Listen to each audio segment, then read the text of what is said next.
छत्रपती शिवाजी महाराज यांच्या ऐतिहासिक आग्रा भेटीचा अध्याय रणपती शिवराय स्वारी आग्रा या भव्य चित्रपटातून आपल्या समोर येणार आहे। या चित्रपटातील महारुद्र शिवराय गीताचं दमदार सादरीकरण करण्यात आलं। अवधूत गांधी आणि मयूर राऊत यांचं संगीत या गीताला लाभलंय।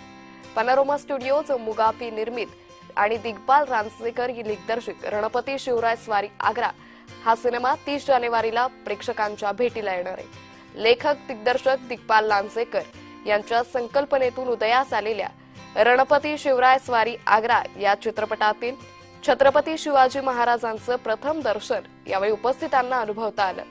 या चित्रपटात छत्रपती शिवरायांच्या रूपात नव्या दमाचा उमदा अभिनेता अभिजित श्वेतचंद्र दिसणार आहे। तर पॅनोरमा स्टुडिओज आणि मुगाफी निर्मित रणपती शिवराय स्वारी आग्रा या भव्य चित्रपटाचं लेखन दिग्दर्शन दिग्पाल लांजेकर यांचं आहे। कुमार मंगत पाठक, अभिषेक पाठक, विपुल अग्रवाल, जेनिल परमार, मुरलीधर छतवानी हे चित्रपटाचे निर्माते, तर सहनिर्माते रवींद्र औटी, ताशना बत्रा, आलोक शर्मा हे पॅनोरमा स्टुडिओज या चित्रपटाचं जगभरात वितरण करणार आहे।